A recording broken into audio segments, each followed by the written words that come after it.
tal, iglesia? Una vez más, buenas tardes, qué gusto acompañarles a todos ustedes. Gracias por estar con nosotros en este fin de semana. Y estamos en esta serie que hemos llamado Nueva Vida. Algo que quiero empezar es que todos tenemos frases icónicas que vamos a recordar siempre, que están en nuestra cultura, frases que nos han enseñado en la escuela, nuestros familiares, nuestros amigos. Por ejemplo, voy a decir esta frase típica, bien mexicana, pero que en todo mundo la conoce. Por ejemplo, el respeto al derecho ajeno es... Ya ve que sí se la sabe, pero si le pongo la canción de Luis Miguel, antes de decirle ya me la está cantando, ¿verdad? Pero por ejemplo, hay otra más del lado ahorita que estamos en este ambiente, en el ambiente futbolístico. Alguien dijo por ahí, la pelota no se... muy bien, dígalo, hombre, dígalo, usted sabe. Maradona dijo, la pelota no se mancha. Por ejemplo, José Martí de Cuba dijo, trincheras de ideas valen más que trincheras de piedra, ¿no? Por ejemplo, Gabriel García Márquez en Colombia dijo una vez, no llores porque ya se terminó, sonríe porque sucedió. Ni sabías quién había escrito eso, yo sé, pero bien que la posteabas por Instagram y por Facebook y por todos lados, ¿no? O por ejemplo, Frida Kahlo en algún momento dijo, pies, ¿para qué los quiero si tengo alas? ¿Para qué? Para volar. ¿Ya ve que sí se la sabe? Muy bien. Y ya por ahí alguien se le ocurrió decir, ¿fue sin querer? Se me chispoteó. Muy, ya ven, ni siquiera tengo que decirlo, hombre. ¿No contaban con mí? Eso. ¿Quién dijo eso? Exactamente, Roberto Gómez Bolaños, ¿no? Pero bueno, ahora vamos a pasar al mensaje, así que síganmelos. Ya ve. Hay frases, hay palabritas que recordamos, que conocemos, que están en nuestra cultura, ¿no? Que son muy memorables, que nos recuerdan momentos, sentimientos, cosas que están muy arraigadas en nuestra cultura. También cuando vemos la palabra de Dios en Romanos 8, que es un libro fantástico, yo te animo a que si nunca has leído la palabra de Dios, nada más lee el libro de Romanos, busca Romanos y busca el capítulo 8. Si tú ves el capítulo 8, va a estar ahí una increíble escritura con tanto poder, especialmente si vas caminando como nuevo creyente o si tienes cristiano de toda tu vida. Esto te va a ayudar muchísimo en tu vida personal, de cómo crecer en tu fe y cuál es la expectativa de ser un creyente, un hijo de Dios. Si vemos Romanos 8, podemos entender totalmente cómo su gracia funciona y opera. Hay muchos de estos versículos que hemos recordado a través de la vida, versículos que alguien te ha mandado por texto, de ánimo en muchos momentos, oraciones que están haciendo por ti o porque tú has hecho por otras personas, y te los voy a mostrar aquí en pantalla. En Romanos 8 podemos encontrar este versículo. Dice, por lo tanto ya no hay ninguna condenación para los que están en Cristo Jesús. Muy importante recordar, por ejemplo, también dice, sabemos que Dios dispone todas las cosas para el bien de los que lo aman, personas que están en Cristo Jesús. También está si el espíritu de aquel que levantó de los muertos a Jesús mora en vosotros. O sea que el espíritu de Dios está en aquellos que seguimos a Cristo Jesús. Está ese mismo espíritu que resucitó Jesús, ese mismo espíritu que está con nosotros, ¿no? Recibieron el espíritu de Dios cuando Él los adoptó como sus propios hijos. Cuando estamos saliendo de vivir una vida de pecado, estamos recibiendo a Cristo Jesús. Él nos recibe, nuestro Dios, como unos hijos adoptados. Estamos siendo restablecidos y toda su herencia es nuestra herencia. También, por ejemplo, dice, si Dios está de nuestra parte, ¿quién podrá estar en contra nuestra? Romanos 8:31, un versículo que infunde mucha paz cuando lo leemos, ¿no? Y por último, a lo mejor lo has leído antes, dice, por lo cual estoy seguro que ni la muerte, ni la vida, ni los ángeles, ni principados, ni potestades, ni lo presente, ni lo porvenir, ni lo alto, ni lo profundo, ninguna otra cosa creada nos podrá separar del amor de Dios que es en Cristo Jesús nuestro Señor. ¿Y cuántos dicen amén a esa palabra? Pero tú te vas a ver películas de terror a medianoche y se te olvida, ¿no? Dices, no, es que se me va a aparecer la bailarina sin cabeza al rato.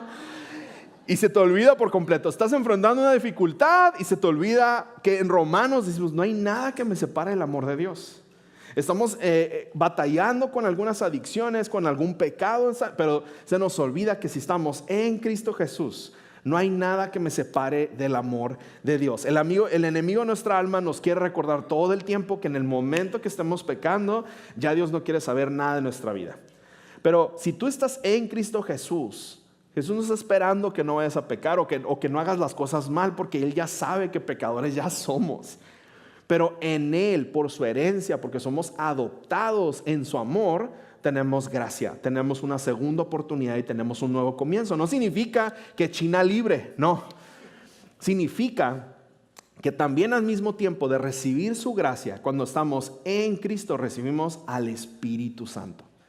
Y cuando estamos caminando en sus caminos y estamos caminando en el Espíritu, viene una transformación en nosotros, porque nos va a traer una convicción que antes no teníamos. Nos va a revelar lo que era antes pecado y nos va a revelar lo que es digno ante los ojos de Dios. Y vamos a hablar acerca de eso y de cómo esto se ve en práctica. ¿Cómo podemos descubrir que si estamos en Cristo Jesús o no estamos en Cristo Jesús? Y cómo podemos regresar a esos caminos. Hoy, si tú estás en Cristo, tienes que declarar que eres una nueva criatura en Él, que todo lo viejo ha pasado y que ahora es todo hecho nuevo en este nuevo camino. Romanos 8 del 1 al 2 nos recuerda y dice: por lo tanto, ya no hay ninguna condenación para los que pertenecen a Cristo Jesús. Para aquellos que le han dado su vida a Cristo Jesús, ya no hay condenación. Ya no existe tal condenación, que era la muerte a través del pecado. Y porque ustedes pertenecen a Él, el poder del Espíritu que da vida los ha liberado del poder del pecado que lleva a la muerte. O sea, por medio del Espíritu Santo, que lo recibimos cuando nos entregamos genuinamente a Él, nos puede liberar de lo que es el pecado, el resultado del pecado, que es muerte. La buena noticia de Pablo es que somos totalmente hechos nuevos cuando estamos en Cristo Jesús. Y a pesar de que no te veas tan nuevo, que te ves bien cateado, no sé, ¿verdad? En espíritu estamos caminando en una nueva vida. Cuando tú te acercas a Cristo Jesús y empiezas a caminar en esta nueva vida, hay cosas que empiezan a cambiar en ti, porque el Espíritu de Dios empieza a guiar en ese camino, ¿no? Por eso debemos de recordar y debemos de decirnos a nosotros mismos que yo cuento con un nuevo veredicto porque estoy en Cristo Jesús. Yo cuento con un nuevo veredicto. Ya no hay condenación, dice su palabra. Y te lo tienes que recordar, te lo tienes que decir a ti mismo en todo momento, ¿no? ¿Cuántos de ustedes les gustan las series de crimen? Los juzgados y caso cerrado, todas esas cosas, ¿no? Cuando salió la serie de O.J. en Netflix, ¿se acuerdan que vimos el veredicto, vimos todo este rollo, ¿no? Si te gustan todas esas cosas, es que te gusta el chisme, quieres saber qué pasó, ¿no? Y ahí tú tienes tu opinión, qué está bien, qué está mal, quién es culpable, quién no es culpable, y te sientes parte del jurado y todo el rollo, ¿no? Pero es bien chistoso porque cuando estamos viendo estas series, estamos viendo todo, estamos viendo un caso simplemente, ¿no? En un juicio, vamos etapa tras etapa y se presentan las pruebas y viene el abogado y defiende a uno, el otro abogado defiende al otro, el juez tiene que tomar todas estas decisiones, ¿no? O sea, están tantas partes para poder definir si alguien es culpable o no, que todos estamos, la persona que es pues que quiere ser libre, pues está esperando que el veredicto sea que pues prácticamente tiene completa libertad, ¿no? Que ya está libre, que es una persona libre, que el veredicto, que no hay condenación. Entonces, ese momento tan icónico, una persona que sale con un veredicto y que le dice no hay condenación, pues ¿cómo crees que sale de ese juzgado? Olvídate, sale volando, ya se cerró ese caso, es libre, está el dictamen dice que es libre, el juez le hace con el martillo y dice ya estuvo, se cierra este caso, esa persona es libre y ya camina en libertad total. La misma palabra de libertad nos lo hace saber a nosotros. Cuando estamos en Cristo Jesús, el veredicto cambia. Somos libres de la condenación que trae el pecado. Pero el enemigo de nuestra alma no quiere que sepas que estás en libertad. Quiere que sigas viviendo en ese juicio que ya se cerró, ese caso que ya terminó. Cuando Cristo murió en la cruz, se rompió este velo que dividía la presencia de Dios, que era el arca del pacto, y el sumo sacerdote que nada más podía estar en ese lugar. Quiere decir que la presencia de Dios estaba ahí. Antes la gente tenía que ir una vez al año, perdonar, pedir perdón, sacrificios y todo este rollo, y esperar a que Dios los perdonara en un instante y bajara su presencia. Entonces todo el mundo era perdonado, pero nadie podía entrar ahí porque no éramos dignos ante su santidad. Cuando Cristo murió, el templo entró, se destruyó por completo y se rompió ese manto que dividía la presencia de Dios de la humanidad. Y se rompió porque ahora en el poder del Espíritu Santo, de quien resucitó a Cristo entre los muertos, podemos tener acceso total en todo momento. Pero seguimos viviendo como si estuviéramos todavía con esa separación. Sí, el pecado nos separa de Dios, pero ahora tú puedes regresar a Cristo en ese mismo momento. Puedes acercarte a Él en arrepentimiento total con Cristo Jesús para que su Espíritu pueda redimirte a ti y darte convicción y te puedas rendir totalmente a Él y empezar a vivir. ¿Qué significa vivir en su gracia y tener una nueva vida? Pero eso es tan difícil de entender porque pareciera que es muy fácil, pero no lo es. No lo es porque el enemigo de nosotros mismos somos nosotros mismos y es el ego y el orgullo que no nos permite rendirnos con humildad ante Cristo Jesús. Muchos cristianos todavía piensan que siguen condenados y caminan por la vida con esta condenación. Y cuando decimos que somos cristianos y no leemos su palabra, que la palabra es la verdad, es la revelación de Dios en texto, y estamos diciendo una cosa, viviendo de una manera y no llegamos a su palabra, estamos diciendo que Dios es un mentiroso. Tú puedes decir que sí, pero si sigues viviendo en condenación y tú crees que estás siendo condenado, ¿y cuál es la diferencia entre una cosa y la otra? Es rendición. Es rendición total a Cristo Jesús. Pero batallamos con estos conceptos porque requiere de un esfuerzo muy grande. Por eso es que parece fácil, pero no lo es. Porque rendirte completamente va en contra de la cultura de nuestra humanidad. Es difícil. Romanos 8, del 4 al 6 al 9 nos dice: a fin de que la justa demanda de la ley se cumpliera en nosotros, que no vivimos según la carne, sino según el Espíritu. Los que viven conforme a la carne fijan la mente en los deseos de la carne. En cambio, los que viven conforme al Espíritu fijan la mente en los deseos del Espíritu. Es vida y paz. Sin embargo, ustedes no viven según la carne, sino según el Espíritu. Y si el Espíritu de Dios que vive en ustedes, y si alguno no tiene el Espíritu de Cristo, no es de Cristo. Si no estamos rendidos a Cristo Jesús, podemos decirle a todo el mundo que sí, pero nosotros no estamos viviendo cerca de Cristo, no nos hemos rendido a Cristo Jesús. El Espíritu no mora en nosotros, y si el Espíritu no mora en nosotros, todos nos vamos a dar cuenta, porque estamos viviendo bajo la carne y no vamos a vivir bajo el Espíritu. Te voy a poner una perspectiva de cómo funciona esto, porque debemos de recordarnos a nosotros mismos en todo momento que yo cuento, cuando estoy en Cristo Jesús, ahora yo cuento con una nueva mentalidad porque el Espíritu está transformándome. Esa es una declaración hacia nosotros mismos. El Espíritu me está transformando, el Espíritu está haciendo algo en mí y se está notando porque estoy en Cristo Jesús y el Espíritu de Dios lo estoy experimentando cada día. Es un cambio de etapa, es un cambio de vida, es un cambio de todo. Por ejemplo, ahorita que estamos en la etapa de graduaciones, hay algo que sucede, por ejemplo, en preparatoria, universidades, por ejemplo, un doctorado, una maestría. Pero cuando alguien se gradúa, trae su sombrerito, ¿no? Y su toga y todo el rollo, y está el birrete, ¿no? El birrete tiene que cambiar de lado a lado, lo tienes que cambiar para representar que ya pasó, esa etapa ya pasó, ya pasaste, ya no eres estudiante, ahora vas a ir a practicar lo que estudiaste. Entonces ese momento de pasar el birrete de un lado a otro muestra un cambio de etapa, muestra un cambio de vida. Antes estabas bajo la ayuda de tus papás y estabas en la escuela, pero ahora ya vas a ser adulto, ahora ya vas a ejercer, ya vas a poner en práctica eso lo que ya estudiaste, ya no puedes seguirte viendo como antes, ahora ya estás del otro lado, ¿no? Si estás haciendo, por ejemplo, entraste de 14 años a la high school, ahora ya tienes 18, entonces hay que hacer el cambio del birrete, ahora sí llega una etapa diferente, ¿no? Y ahora usted se empieza a pagar su teléfono, ahora ya se empieza a pagar su propia aseguranza si ya maneja. Y dices, bueno, ya te toca empezar a saber qué significa ser adulto, ¿no? A tener responsabilidades y a firmar contratos, yo no sé. Pero en este cambio de vida ya no puedes seguir viviendo como antes, ahora vives como esta nueva persona, una persona adulta. De la misma manera, esto es lo que Pablo está diciendo sobre aquellos que están en Cristo Jesús, ¿no? Han experimentado un cambio, y un cambio de locación del birrete de una izquierda a derecha, ¿no? Te graduaste, pero ya no vives en la carne, sino ahora empiezas a vivir bajo el poder del Espíritu Santo en ti. La carne es esa parte pecaminosa que nos lleva a tomar decisiones que antes tomábamos, pero cuando estábamos en Cristo Jesús, somos guiados por el Espíritu, nos ayuda a movernos en una diferente dirección, una mejor dirección, que nos hace reflejar que vivimos en esta nueva vida. Eso es lo que pasa antes y después. Te lo voy a poner aquí en esta imagen. Cuando tenemos una mentalidad de carne, que estamos viviendo bajo nuestros propios instintos, siempre estamos pensando que es acerca de mi propia voluntad. Lo que yo quiero es lo que va a pasar.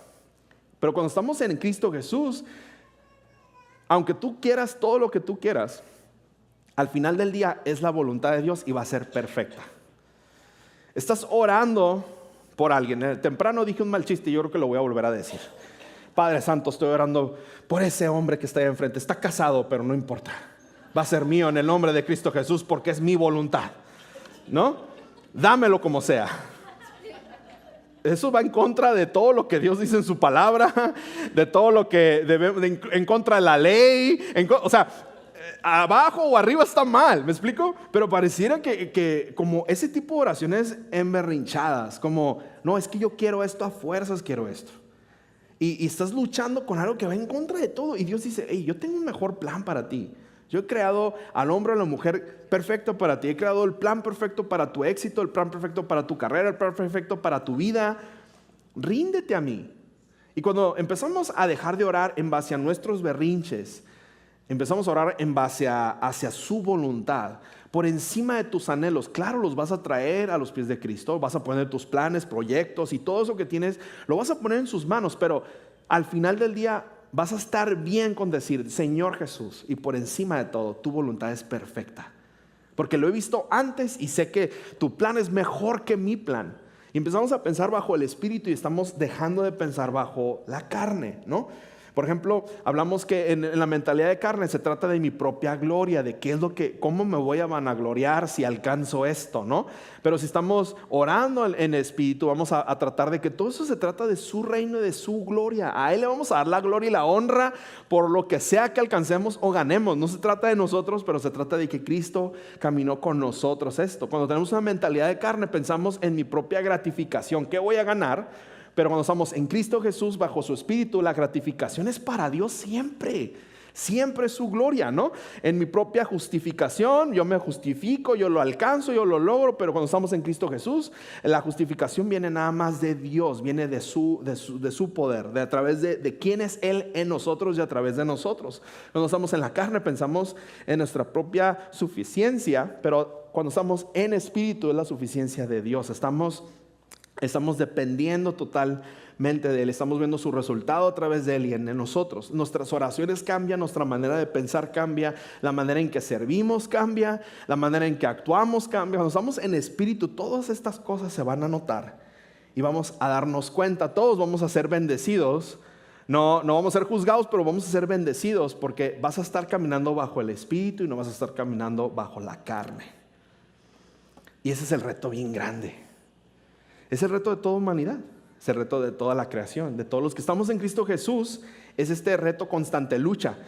¿Estamos caminando bajo el Espíritu o estamos caminando bajo la carne? Romanos 8, 11, 12 dice, el Espíritu de Dios que levantó a Jesús de los muertos vive en ustedes. Y así como Dios levantó a Cristo Jesús de los muertos, Él dará vida a sus cuerpos mortales mediante al Espíritu, quien vive en ustedes. Por lo tanto, amados hermanos, no están obligados a hacer que su naturaleza pecaminosa los cita a hacer. O sea, no debemos de movernos en lo que nuestro pecado nos llame a hacer, nuestros anhelos nos llame a hacer, sino debemos de caminar de que tenemos un poder supremo en Cristo Jesús y que podemos hacer el bien en cada una de nuestras decisiones y en cada uno de nuestros pensamientos y en los próximos pasos que vamos a dar a partir de ahora. Debemos de recordarnos a nosotros mismos, yo cuento con un nuevo poder porque es el Espíritu que vive en mí. Y eso es lo más complicado de todo. ¿Sabes? Muchos de nosotros creemos que no tenemos poder de nada, que no podemos lograrlo, que no vamos a poder llegar ahí, que no vamos a poder esto, que no vamos a poder el otro. Nosotros mismos nos saboteamos todos los días cuando estamos viendo las dificultades, los problemas, ¿no? Y cuando vemos problemas y estamos en Cristo Jesús y nuestra fe es un poco más inmadura de lo que debería de ser, le echamos la culpa a Dios de todo. Dios, es que si voy todos los domingos a la iglesia, ¿por qué no me va bien en el trabajo? ¿No? Y Dios, ¿por qué esto y por qué el otro? Oye, ¿llegas temprano? Bueno, es que hay mucho tráfico. Es que ayer me levanté, me dormí tarde y no me gusta. Y terminaste lo que tenías que hacer. No, es que como no me llegó eso, pues ya no hice nada, ya no terminé de hacer eso. Pero Dios, ¿por qué me va tan mal? O sea, estoy dando un ejemplo bien tonto, bien sencillo. Pero Nosotros mismos somos parte de la solución y parte del problema. Eso es una realidad. Nuestra vida, las amistades con las que vivimos, con las que nos relacionamos, los contenidos que consumimos, siempre está este problema, porque desafortunadamente cuando se avecina una circunstancia, una situación, no lo vemos como una oportunidad. Y si tú y yo lo viéramos como una oportunidad, es porque lo estamos viendo, no porque sea una oportunidad, como vamos a estar felices porque tenemos problemas, aunque la palabra de Dios dice, alégrense si están siendo probados, pero es una gran oportunidad de perspectiva donde diciendo, oye, yo quiero que Dios se aparezca en esta oportunidad. Cuando hay un problema, una dificultad, yo quiero ver su poder. Y tus oraciones deben de cambiar. Cuando estás en el Espíritu, empiezas a dejar de pensar en tus emociones personales y empiezas a decir, bueno, ¿y qué es lo que Dios puede hacer en esta oportunidad?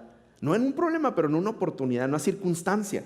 Y yo creo firmemente y fielmente en lo que es la oración. Yo no sé tú como cristiano qué creas, pero yo creo en el poder de la oración a profundidad, a núcleo. O sea, y no nada más en el poder de la oración uno a uno con Dios, sino también la oración colectiva. Yo creo que hay poder cuando declaramos que Cristo es el Señor. La palabra nos dice que cuando dos o más se unen en su nombre, Él estará ahí presente. Hay poder en Cristo Jesús cuando hay una oración colectiva. Y recuerdo cuando mi papá falleció, murió en el hospital, yo estaba muy enojado porque yo no creía que él se merecía eso. Él había luchado mucho por su salud, él había sido maestro, y recuerdo que yo recibí la noticia de mi novia, que ahora es mi esposa, junto con un mejor amigo, fueron a la universidad. Yo estaba por entrar a una clase y los veo y me dan la noticia. Yo me enojo y me enojo porque esa es mi reacción carnal, pues, ¿no? Me salió lo baladez ahí y me súper enojé porque yo no podía conciliar con la idea de por qué mi papá falleció, ¿no? Y recuerdo que estaba tan enojado, iba caminando por toda la escuela y una acción tonta, carnal, que estaba pensando en mi carne, empiezo a golpear la pared mientras vamos caminando y me rompo toda la mano, dejé todo sangrado así en la pared, y yo estaba simplemente enojado y reaccionando en mi propia carne, no estaba pensando en el Espíritu. Después empecé a orar mientras ya estaba en mi dolor. Amigos llegaron y me acuerdo que yo dije, ¿sabes qué? Mi mamá me necesita bien. No me puede ver así. Entonces todo ese camino de la escuela al hospital, yo me acuerdo que yo me desahogué con mis amigos, con mi novia, que es mi esposa actualmente, y recuerdo que empezaba a orar, Dios, era un cristiano muy, muy joven, tenía un par de años de cristiano, y le decía, Señor, los cristianos de la iglesia dicen que tu paz sobrepasa el entendimiento humano. Dame esa paz, yo no sé dónde está, pero dame la fuerza porque la necesito, dame tu poder, porque yo creo que oré por eso. Y recuerdo que llegué al hospital y ya estaba así como que medio tranquilizado, ¿no? Y calmado, y dije, ok, me daban las noticias, me daban la información. Mi familia hasta cierto punto estaba un poquito molesta, pero decía, ¿y por qué está muy tranquilo? Y yo decía, es que no estoy tranquilo porque quiero estar tranquilo, ¿no? Pero estoy tratando de entender cómo su poder obra en mí, porque yo ya no tenía poder sobre mi propia carne, ya no había nada en mí, pero era Dios obrando en mí, tratando de tener autocontrol de mis palabras, de mis pensamientos. Yo no dejaba de orar, yo seguía pidiéndole a Dios, dame paz, dame paz, dame paz. Y en eso, en medio del funeral, recuerdo que pues hay altas y bajas emocionales y de todo el mundo llegó. Llegaron los del sindicato, llegaron profesores, llegaron estudiantes de muchas generaciones, llegó toda la familia. Nosotros somos una familia muy grande, de los dos lados, del lado de mi papá y del lado de mi mamá. Entonces estaba toda la colonia. Mis papás eran padrinos de todo el mundo, entonces imagínense todos los ahijados que llegaron, gente que yo ni conocía. Y recuerdo que en eso llegó mi nueva comunidad, que era la comunidad de la iglesia, los cristianos. Yo no había sido cristiano toda mi vida, entonces era como que unos nuevos agregados a mi familia de amistades. Llegó todo el grupo de jóvenes, salieron de reunirse y llegaron allá al funeral. Y recuerdo que en un momento uno de mis amigos dice, a ver, Richard, ven para acá. Yo me acerqué y me dicen, vamos a orar por ti, mano. Y me acuerdo que era un grupo enorme de gente, puros jóvenes, y me pusieron en el centro, pusieron manos en mí, empezaron a declarar cosas, empezaron a orar. Y yo sentía, yo no sé qué sentía, pero yo sentía el poder de Dios, porque estaba en ese momento tan vulnerable de rendición total, y yo sentía que me daba esa paz que tanto le había pedido. Yo no entendía cómo era, no entendía qué estaba pasando, pero lo podía sentir. Y ese mismo sentir es mi anhelo, que tú lo puedas sentir también. Yo no sé por qué procesos andas en la vida o qué dificultades vas a atravesar próximamente, pero yo quiero que sepas que muy por encima de tu pecado, que Cristo ya pagó ese precio en la cruz, que lo único que Él anhela es que te rindas. nada más, para experimentar el poder de su Espíritu Santo en ti. Pero necesitas ser valiente para rendirlo. Si estás en Cristo, ahora tienes un poder para derrotar la tentación y el pecado y cualquier adicción, y lo tienes que creer, lo tienes que declarar, lo que sea. En Cristo Jesús tengo poder. No puedes decir, no, yo puedo. No se preocupen. No se preocupen, yo lo voy a lograr, ¿no? No decir, ¿sabes qué? No puedo lograrlo porque ya tengo mucho tiempo tratando de lograr alejarme de ese pecado, pero en Cristo Jesús voy a tener el poder. Y ahí es donde está la mentalidad que yo quiero que cultives, iglesia, porque si tú sigues victimizándote de tus hechos, pues no vas a llegar a ningún lado. Pero si empiezas a pensar y empiezas a leer su palabra y dices, ¿sabes qué? Es que si la palabra de Dios dice eso, yo lo quiero para mí ahorita. Y requiere de una rendición tuya, requiere de pensar diferente y declarar de la misma manera que Pablo declara esta palabra sobre tu vida, que tú la declares sobre ti mismo cuando la estás leyendo. En su palabra, Romanos 8, 14, 17 dice, pues todos los que son guiados por el Espíritu de Dios son hijos de Dios. Y tú puedes pensar, no, nada más el pastor es guiado por el Espíritu de Dios, nada más mi madre santa es guiada por el Espíritu de Dios. No, está diciendo todos los que estamos en Cristo vamos a ser guiados por el Espíritu, y es una verdad y lo tienes que creer. Y ustedes han recibido un espíritu que los esclavice, que no los esclavice al miedo. Perdón, ustedes no han recibido un espíritu que los esclavice al miedo. O sea, no podemos tener temor si estamos en el Espíritu. En cambio, recibieron el Espíritu de Dios cuando Él los adoptó como sus propios hijos. Ahora lo llamamos Abba Padre, pues el Espíritu se une a nuestro espíritu para confirmar que somos hijos de Dios. Así que, como somos sus hijos, también somos sus herederos. De hecho, somos herederos junto con Cristo de la gloria de Dios. Pero si vamos a participar de su gloria, también debemos de participar en el sufrimiento, en la rendición total a Él, en el acercarnos con nuestros pecados y rendirnos a Él y empezar a crecer en una relación, ¿no? Tenemos que declararnos a nosotros mismos, yo tengo una nueva identidad porque he sido adoptado a la familia de Dios. Lo merezcas o no, pero te lo tienes que decir. La persona que ves todos los días en la mañana en el espejo, le tienes que decir, hey, yo tengo una nueva identidad en Cristo Jesús. Yo no tengo que decir, en ocasiones yo estoy atravesando circunstancias y me enojo como tú y rezongo como tú y reniego como tú. Pero yo me tengo que tronar los dedos así, hey Richard, hey. Yo soy hijo de Dios, yo tengo una nueva identidad, yo soy tu hijo, Dios Padre Santo. Y empiezo a pensar como el Espíritu me está guiando a mí, porque en mi carne yo sigo pecando, pero en Cristo Jesús estoy siendo renovado todos los días. Y de lo mismo te invito a que tú lo hagas. La gran invitación para cada cristiano es arraigar nuestra identidad en el amor de Dios, en lo que Él dice de nosotros, no lo que el mundo dice de ti. Pero eso es un cambio de mentalidad. Y desafortunadamente, muchos cristianos son las personas más inseguras del mundo y que piensan todo lo peor de Dios cuando Él piensa todo lo mejor de ti. Y ese es el reto todos los días. Ese es el reto donde todos estamos en ese mismo barco. Pero aquellos que somos humildes para despertar y decirle al Espíritu Santo, guíame, dame fuerzas, me rindo a ti. Es lo que hace la diferencia entre una persona y otra, y se va a notar. Por eso a veces ves a personas cristianos que tienen una capacidad de optimismo ante las cosas. Tú dices, ¿por qué piensas así? Bueno, porque el Espíritu Santo les dio el poder para pensar así. Y por eso es tan contagioso su amor y su poder, porque tú también quieres ese poder, tú lo anhelas. Y tú dices, yo quiero eso. Y ya lo tienes, está contigo. Nada más cambia tu forma de pensar, abraza su palabra y hazla tuya, ¿no?